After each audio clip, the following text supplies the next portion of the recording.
Hi, my name's Ryan, and I did my case study on John. So, John is a 21-year-old male. He's Hispanic and he attends college. Some of his history, he has a history of being overweight and obese since childhood. His primary care physician documented concern for his weight at age 13, but his mother declined nutrition education. At age 13, he was in the 90th percentile for weight for height, and then he jumped to the 97th percentile at age 16. He was active in childhood. He played club soccer, but he stopped in high school, which may have contributed to the 97th percentile jump. Currently, he's gained 35 pounds since the beginning of college, which was about 4 months ago. He drinks on the weekends and does late night partying. He eats primarily at the dining hall. He occasionally eats out and gets fast food nearby, and he generally eats pizza and soda for lunch every day. He has a pretty sedentary lifestyle. He will spend hours playing video games each day, and he only walks about a mile when he walks to and from class. So some of his anthropometrics and labs, you can see his BMI is 43.2, which classifies him as class 3 obesity or morbidly obese. He also has elevated triglycerides, elevated LDL cholesterol, lower HDL cholesterol, and elevated fasting blood glucose levels. He's not taking any medications or any vitamins or herbal supplements. So his chief complaint is that he's having concerns regarding his weight gain since beginning college. He states, "My weight is beginning to inhibit my daily activities." So he's just looking for more information on making healthy choices at the dining hall. So some of the risk factors for obesity, according to the CDC, include hypertension, dyslipidemia, type 2 diabetes, coronary heart disease, stroke, gallbladder disease, also certain cancers, body pain, breathing difficulty. It can also put him at a higher risk for mortality, lower quality of life, and mental illness such as depression, anxiety, or other mental disorders. And then other associated risk factors, elevated triglycerides over 200 are associated with heart attack and stroke. Elevated LDL cholesterol and decreased HDL cholesterol are associated with increased risk of heart attack and stroke again. And his fasting blood glucose levels may indicate prediabetes. So what is the cause of John's obesity and his weight gain? It could be a mix of genetics and biological factors, ethnicity, environment, finances, lifestyle choices, stress, and physical activity.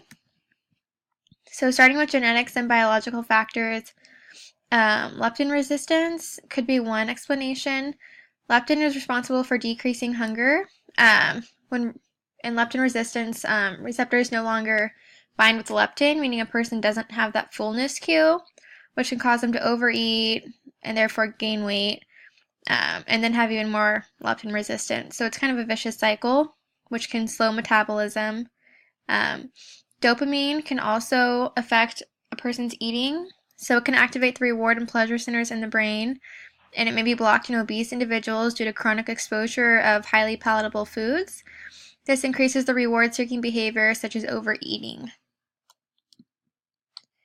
And then ethnicity, Hispanics have the second highest rates of obesity, and it could be a result of lack of access to affordable, healthy food, language barriers, high exposure to marketing of less nutritious foods, limited access to safe places to be active. And then his environment, he lives on a college campus, so he doesn't have access to a kitchen. That also means that he has limited food choices. The dining hall is broken up into different sections or stations. So there's the home zone, which is more of comfort, home-style foods, the deli, which is a sandwich bar, the grill, which tends to be hamburgers or chicken sandwiches, the pizza bar, the salad bar, and the smoothie bar, which is ironically more of like a dessert bar. And it's all served buffet style. And he primarily eats pizza and soda for lunch every day. And then finances, meals are included in his tuition and meal plan. So he primarily eats on campus, but he does work a minimum wage job on campus. This means that he has limited funds to eat elsewhere or to buy healthy snacks. Occasionally, he will spend his money and buy some fast food options on the weekend.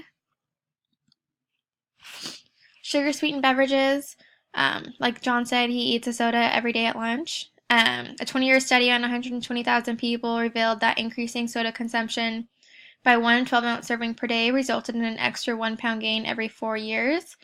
And this is just assuming that he's drinking a 12-ounce soda and not something larger like 20 or 30 ounces.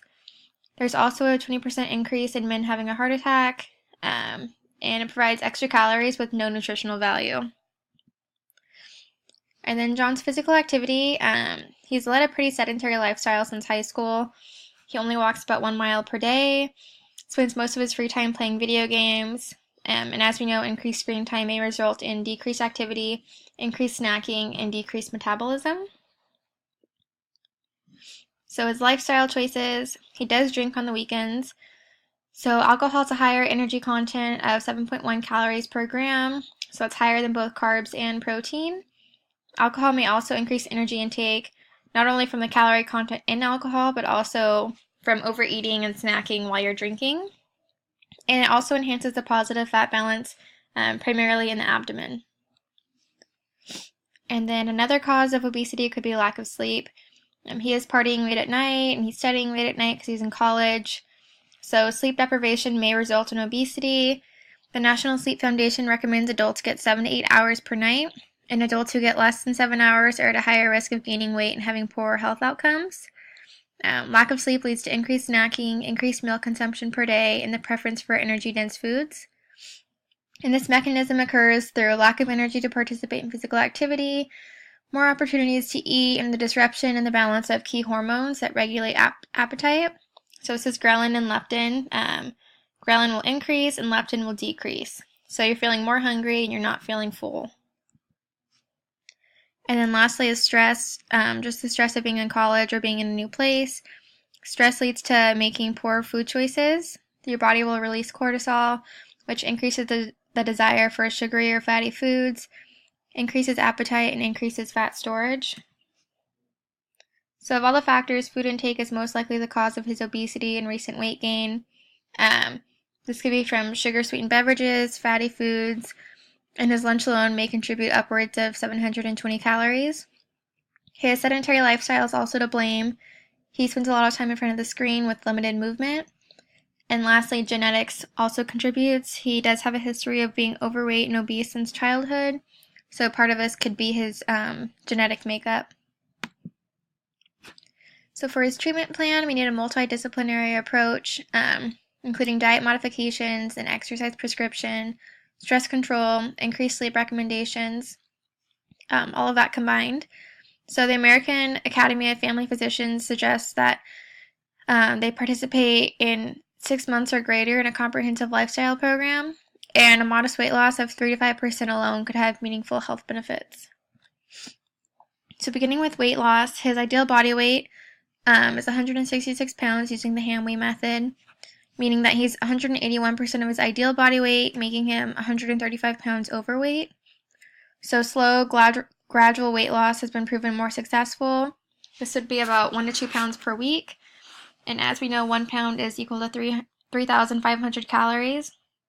So we want to restrict about 500 to 1,000 calories per day to lose 1 to 2 pounds per week. So for John, using the MSJ equation, he needs about 2,856 calories per day. And for a 2-pound weight loss per week, it's about 1,856 calories per day. So starting with diet modifications, little simple solutions for John would be switching from regular soda to diet soda. As we know, 1 12-ounce can of soda can equal about 150 calories, so that alone can save him some extra calories throughout the day. He can change his lunch from 2 slices to 1 slice of pizza. This will also help save nearly 300 calories. We want to provide him with diet education on a general healthy diet. We also want to use MyPlate as a tool, and we want to help reduce fast food intake and try to limit this to just once or twice a month. So MyPlate has the 5 food groups, so we'll talk to John about his fruits, vegetables, grains, protein, and dairy. And we want to emphasize that his plate should look like this at every meal. And MyPlate is also a good education tool because it recommends a diet low in saturated fat, sodium, and added sugars. It also encourages making half of his plate whole grains, choosing low-fat, fat-free dairy products, and varying his protein intake. So a sample menu for John would look something like this. It models the MyPlate icons. You can kind of see it has a mix of things. He also gets 2 snacks throughout the day, and it's around 1,800 calories, which is within his recommended intake for weight loss. And then alcohol consumption. John does drink on the weekends. Abstinence is best if possible, but because he's 21 and he's in college, it's not likely that he'll give up drinking entirely. So we do want to advise him on some healthier options. This would mean reducing excess sugar in mixed drinks. Mixed drinks are often mixed with different fruit juices and cranberry cocktail and juice and other things that are high in sugar. So some low-calorie options would be light beer, wine or champagne, martinis, or just taking shots. And then physical activity. The CDC recommends 150 minutes of moderate exercise or 75 minutes of vigorous exercise per week. So this can be broken down to 30 minutes per day for 5 days a week. For John in particular, with his cholesterol levels, 40 minutes per day might be better. So some ideas for John would be taking the long route to class and just spending more time walking. He could also bike around campus for 30 minutes a day.